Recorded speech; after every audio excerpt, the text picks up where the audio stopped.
Friends, इस समय आप महसूस कर सकते हैं कि गर्मी कितनी ज़बरदस्त पड़ रही है। और यदि आपके पास एक आरओ का प्लांट है तो आप उस आरओ प्लांट के द्वारा केवल पानी को शुद्ध कर सकते हैं। और शुद्ध करने के बाद यदि आप उस पानी को ले जाकर के सीधे मार्केट में बेचने जाते हैं तो वो पानी जल्दी बिक नहीं पा रहा है इस मौसम में, क्योंकि सभी कस्टमर को या सभी की ज़रूरत है ठंडा पानी। आप शुद्ध भी पानी कीजिए और उसको ठंडा भी कीजिए। तो इसके लिए ज़रूरी है कि आप अपने आरओ प्लांट के साथ एक चिलर सिस्टम को भी फिट कीजिए, जिससे आरओ का जो शुद्ध पानी है उसको ठंडा किया जा सके। तो आरओ के शुद्ध पानी को ठंडा करने के लिए आपको चिलर प्लांट बैठाना है। तो आप किस तरीके से उसको बैठवाएंगे, या यदि आप टेक्नीशियन हैं तो कैसे कैसे आपको उसमें सिस्टम को फिट करना है, तो आप हमारे साथ इस वीडियो को लास्ट तक देखिएगा।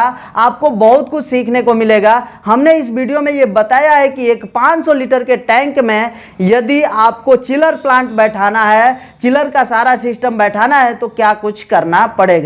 फ्रेंड्स, आपको एक बात और बता दें कि यदि आपके पास 500 लीटर का टैंक है तो उसके लिए 1 टन का आउटडोर पर्याप्त होता है। लेकिन हम जब मार्केट में गए अपने यहाँ, जब 1 टन के आउटडोर को ढूंढने के लिए, तो 1 टन का आउटडोर मार्केट में कहीं नहीं मिला। हमारे यहाँ नहीं मिला, बाकी आप लोगों के यहाँ मिल सकता है तो आप लगवा लीजिएगा, लेकिन हमारे पास वो आउटडोर नहीं मिला। तो हमने क्या किया है कि हमारे पास जो पुराना आउटडोर था, हमारे पास एक एसी का आउटडोर था जिसमें रोटरी कंप्रेसर था। उस रोटरी कंप्रेसर को वहाँ से निकलवा करके हमने उस आउटडोर के अंदर 2 टन का आउटडोर था, लेकिन 2 टन का उसमें कंप्रेसर लगाना पड़ेगा। तो 2 टन का कंप्रेसर नहीं मिल पाया। 2 टन का कंप्रेसर भी हमारे मार्केट में नहीं मिल पाया। इमर्सन कंपनी का आपको पता है कि सबसे ज्यादा इमर्सन कंपनी का जो कंप्रेसर होता है वो सबसे ज्यादा चिलर के लिए यूज किया जाता है। तो वो जो है कि कंप्रेसर हमको नहीं मिल पाया। तो सेम इमर्सन कंपनी का ही 1.5 टन का कंप्रेसर हमको मिला हुआ है। तो 1.5 टन के कंप्रेसर को हमने 2 टन के आउटडोर में फिट किया हुआ है। और इसके लिए हमने आगे क्या क्या किया है, आपको हमारे साथ इस वीडियो को देखना पड़ेगा, जिससे आपको हर एक बात समझ में आ जाएगी। तो चलिए फ्रेंड्स, आज की इस वीडियो को शुरू करते हैं। अभी हम जा रहे हैं रेफ्रिजरेशन शॉप पर, जहाँ पर हम चिलर से संबंधित सभी पार्ट्स को खरीदेंगे।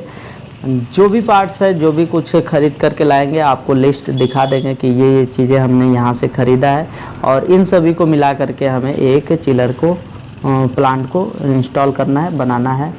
तो ये हम अपने ज़िला गाजीपुर में जा रहे हैं, जहाँ पर हमें बड़ा सा रेफ्रिजरेशन शॉप है, जहाँ पर सब कुछ जो है कि मिल जाता है। फाइनली हम लोग पहुँच चुके हैं रेफ्रिजरेशन शॉप पर। यहाँ पर एसी फ्रिज से संबंधित सब कुछ आपको मिल जाएगा। अभी हम जो है कि सभी पार्ट्स को यहाँ पर खरीदेंगे। और ये लिस्ट देख लीजिए, इसी लिस्ट में जो भी कुछ लिखा है वो सब कुछ जो है कि हम यहाँ पर ख़रीद लिए हैं। और ये अब जो है कि ले करके वापस हम लोग आ चुके हैं अपने इंस्टीट्यूट पर, जहाँ पर सभी छात्रों के मदद से हमने अपना ये आउटडोर में कंप्रेसर को फिट किया। एक चीज़ हमको जो है कि नहीं मिला, जैसे ये कंप्रेसर चाहिए था हमको 2 टन का, ये मिला हुआ है 1.5 टन का। बाकी सब कुछ ठीक है। आउटडोर हमारे पास 2 टन का है, जिसमें हम 1.5 टन का कंप्रेसर फिट कर रहे हैं, जो कि जितना हमें ज़रूरत है आउटडोर का, मतलब 1 टन का चाहिए था 500 लीटर के लिए, तो हमारे पास 2 टन का बन जा रहा है। अब यदि आगे जिनके पास ये लगेगा, यदि आगे वो टैंक को बढ़ा करके 500 लीटर से 1000 लीटर कर रहे हैं, 1500 कर रहे हैं या 2000 करेंगे, तब भी कंप्रेसर एक बार चेंज होगा। यदि 2 टन 2.5 टन का रहेगा तो हो जाएगा, नहीं तो 1000 लीटर के लिए फिट है। बाकी आप देख सकते हैं सभी पाइपों को हमने जोड़ लिया है। ये जो है कि चार्जिंग वाली पाइप है, ये बंद कर दिया हमने, क्योंकि गैस चार्ज करने का काम हम सक्शन वाल्व से करेंगे। यहाँ पर देख लीजिए, सभी पाइपों को एक दूसरे के साथ कनेक्ट करा दिया गया। ये दोनों वाल्व है, डिस्चार्ज वाल्व और सक्शन वाल्व। ये हाफ और क्वार्टर साइज के हैं। और इस तरीके से देख सकते हैं पूरा आउटडोर हमारा तैयार हो चुका है। अब इसको असेंबल किया जाएगा। और इसमें एक और काम है जो कि इम्पोर्टेंट है, जिसे हम डायग्राम के द्वारा आप लोगों को बताएंगे। ये वायरिंग का काम, किस तरीके से कंप्रेसर को वोल्टेज रिले के द्वारा चलाया जाता है, क्योंकि वोल्टेज रिले लगाना इसमें ज़रूरी है। यदि आप उस चीज़ को नहीं लगाते हैं तो आप स्टार्टिंग कैपेसिटर उसमें नहीं लगा पाएंगे और इसको चलाने में दिक्कतें आएंगी। तो ये आप देख सकते हैं, ये हमारा डायग्राम है, डायग्राम से आप इसके वायरिंग को रोक करके सीख सकते हैं। फाइनली हमारा ये जो है कि आउटडोर पूरी तरह से तैयार हो चुका है और इसको अब हम ले करके कस्टमर के यहाँ जाएंगे और कस्टमर के यहाँ जा करके बाकी का काम जो है कि वहाँ पर किया जाएगा। तो ये पूरी तरह से तैयार हो चुका, अब हम इसको ले करके जाने वाले हैं। चलिए हम लोग चलते हैं जिनके यहाँ ये चिलर प्लांट बैठाना है, वहाँ पर हम लोग पहुँच करके बाकी सभी जो भी काम है वो एक एक करके हम लोग सीखेंगे। तो अभी चलिए रास्ते में हैं हम लोग और ये देखिए धूप इतना ज़्यादा था कि जैसा लग रहा है 50 से पार ऐसा लग रहा है टेम्परेचर हो गया है। इस गर्मी में जो है कि पानी की तो बहुत ज़रूरत है, ठंडे पानी की, इस वजह से ये चीज़ लगाना बहुत ज़रूरी है। जिनका भी आरओ प्लांट है वो ज़रूर लगवाएं इस चीज़ को।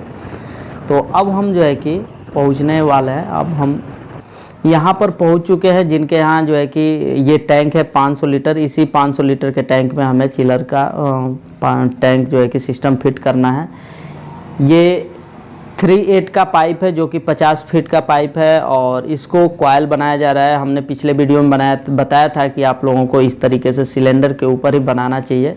तो ये बन गया, सिलेंडर के ऊपर हमने ये कॉइल बना दिया। यहाँ पर पीवीसी पाइप चाहिए, 3 पाइप, जिसके द्वारा हम इस कॉइल को सीधा खड़ा कर पाएँ उस टैंक के अंदर। तो यहाँ पर 3 जो है कि एक निश्चित साइज के पाइप लेंगे और इसके द्वारा इसके बाद जो है कि हमने पाइप को साफ़ किया, क्योंकि साफ़ सफाई का विशेष हमने ध्यान रखा है। पीने वाले पानी के अंदर इस कॉइल को डालना है, तो इसका साफ़ सफाई से बहुत जो है कि ज़रूरी है साफ़ सफाई। जो कॉइल हमने तैयार किया है उस कॉइल को इस पाइप पर बांधना है और बांधने के लिए हमने जो ये रस्सी का इस्तेमाल किया है, आप कृपया रस्सी का इस्तेमाल ना करें। हमने जो है कि भूल कर दिया, क्योंकि वायर टाई यहाँ पर लगता है, वायर टाई हम लेकर के नहीं गए थे और जहाँ पर ये लगाया जा रहा था वहाँ पर वैसा व्यवस्था नहीं था कि वायर टाई खरीदें। तो इस तरीके से ये तैयार हो चुका है और अब जो है कि हम फ़िल्टर और कैपिलरी को एक दूसरे के साथ जोड़ेंगे। फ़िल्टर हमारा देख सकते हैं एसी वाला फ़िल्टर है, जिसमें कैपिलरी को लगाने के लिए 2 रास्ते दिए गए हैं। यहाँ पर डबल कैपिलरी लगेगी, 64 नंबर की कैपिलरी हमने यहाँ पर लगाया हुआ है और कैपिलरी की लंबाई 2.5 फीट है। मतलब 2 कैपिलरी है तो 2.5 फीट की एक है, दूसरी भी 2.5 फीट की है, तो 2.5 फीट की 2 कैपिलरी हमने यहाँ पर लगाया हुआ है। बेल्डिंग जो है कि एकदम सही से करना है, लीकेज नहीं होना चाहिए। यहाँ पर कैपिलरी का जो दूसरा सिरा है, जो कॉइल का 2 सिरे निकलेंगे, उनमें से किसी एक में हम इसको बेल्ड कर देंगे। बेल्डिंग का बहुत ही जो है कि महत्व है यहाँ। बेल्डिंग यदि गलत तरीके से हो जाएगा तो बहुत ज़्यादा समस्याएं आएंगी। तो बेल्डिंग सही से करना है, साफ़ भी करना है और लीकेज भी नहीं होना है। तो कैपिलरी हमने 3/8 के पाइप में ये कनेक्ट करा दिया। उसके बाद कैपिलरी को राउंड करके उसी जगह पर मोड़ करके एक जगह रख लिया जाएगा पास में। यदि लंबा रहता है तो दिक्कतें आती है, तो इसको राउंड कर लिया जाता है।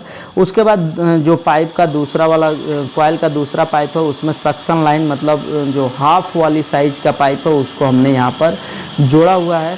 और ये हाफ वाली पाइप और क्वार्टर वाली पाइप आप देख सकते हैं फिल्टर के साथ जुड़ी हुई है। यहाँ दोनों पाइप हमने वेल्डिंग के द्वारा जोड़ दिया और ये दोनों पाइप ये पहुंच रहा है आउटडोर के साथ कनेक्ट हो रहा है। आउटडोर हमने इस जो छत है, छत के ऊपर रखा हुआ है और आउटडोर से टैंक की जो दूरी है टोटल 13 फीट है। 13 फीट में पाइप लगा हुआ है, हाफ का पाइप है और क्वार्टर का पाइप है और इसको वाल्व के साथ कनेक्ट करा दिया गया है।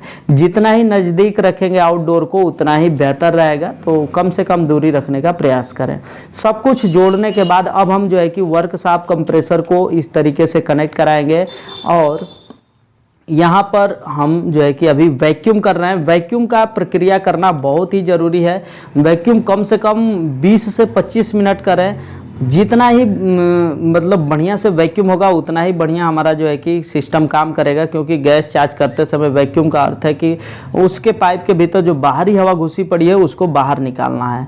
अब यहाँ पर वैक्यूम हमारा कंप्लीट हो गया। हमने 20 से 25 मिनट वैक्यूम किया। उसके बाद वाल्व हम बंद कर देंगे, कंप्रेसर भी बंद कर देंगे। छोटा वाला जो कंप्रेसर है उसको भी हमने बंद कर दिया। कुछ देर जो है कि सुई को देखेंगे, जो कंपाउंड गेज की सुई है, हमने जो वैक्यूम किया -30 पर सुई गई है, वहीं पर होनी चाहिए। यदि वहाँ पर नहीं रहेगी, वापस यदि आती है तो जो है कि लीकेज होता है। अभी ये क्या हो रहा है कि हम इसमें सिलेंडर जोड़ेंगे। सिलेंडर जोड़ने के बाद आप ध्यान दिए होंगे तो जो सिलेंडर में पाइप जुड़ रही है उस पाइप में बाहरी हवा घुस गई है।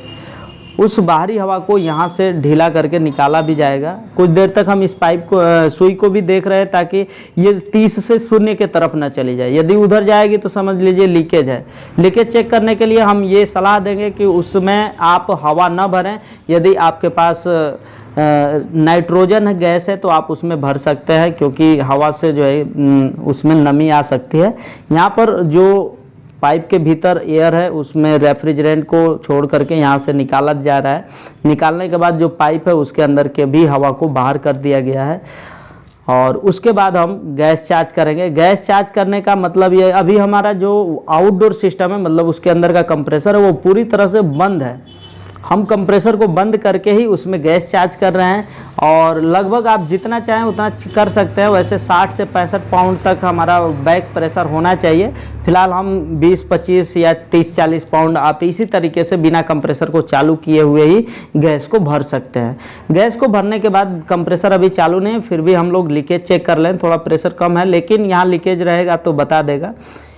इसी जगह का लीकेज चेक करना जरूरी होता है। बाकी तो वेल्डिंग आपने किया है तो वो बेहतर ही किए होंगे, वहाँ पर दिक्कत नहीं आती है। दिक्कत यहीं पर आता है, नट बोल्ट जहाँ आप कस रहे हैं तो वहीं पर लीकेज हो सकता है, लेकिन हमने बेहतर तरीके से उसको कसा है, वहाँ लीकेज नहीं है।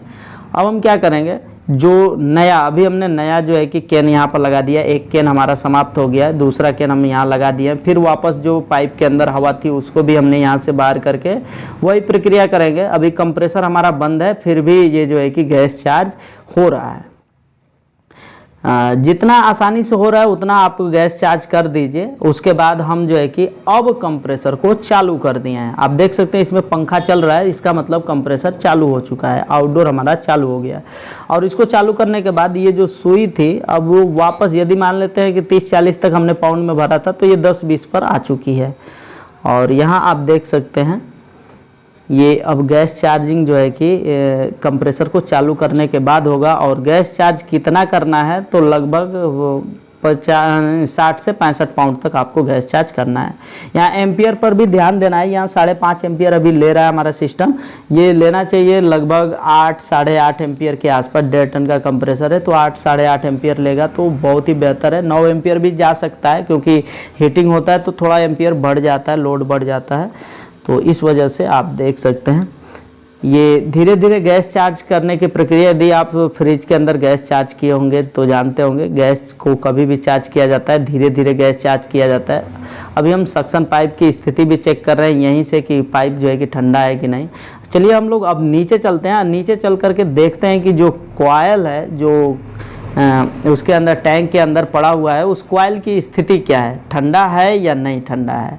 तो वैसे ठंडा होना चाहिए, क्योंकि हमने जो गैस चार्ज किया है इसमें अभी पानी वगैरह नहीं। आप देख सकते हैं कितना ठंडा हो गया है, बर्फ़ भी आ गया है इस कॉइल के ऊपर और ये बर्फ़ की वजह से बिल्कुल ठंडा है, आप देख सकते हैं। लेकिन बिना लोड का है, लोड का मतलब इसमें पानी नहीं है।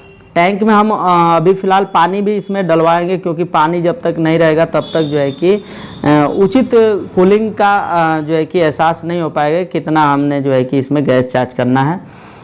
तो अभी हम जो है कि इसमें पानी डलवाएंगे। जो टैंक है, टैंक के अंदर अभी हम पानी डलवा देते हैं। पानी जो है कि जो बाहर निकाला गया था वो पानी फिर से वापस हम इस टैंक में डलवाएंगे और उसके बाद फिर से जो भी गैस चार्ज करना है आगे गैस चार्ज करेंगे।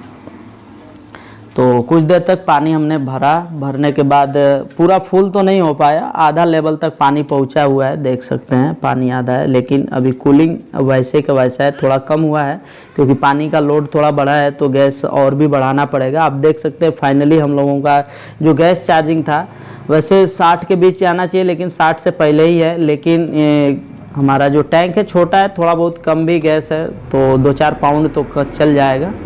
हमने इस सिस्टम में टोटल 3 केन जो है कि 3.5 केन डाला हुआ है। एक केन में 450 ग्राम होता है तो टोटल लगभग 1400 ग्राम जो है कि हमने गैस इसके अंदर डाला। 1400-1450 ग्राम गैस इसमें पड़ा हुआ है। कूलिंग भी बहुत ही ज़बरदस्त है और कुछ देर चलने के बाद और कूलिंग हो जाएगा, क्योंकि अभी फ़िलहाल जो है कि कॉइल थोड़ा सा पानी, आप देख सकते हैं पानी भी बिल्कुल ठंडा हो गया है। अब हमारा काम यहाँ से समाप्त हो चुका हम अपना सभी औजार लेंगे और यहाँ से निकल चलेंगे।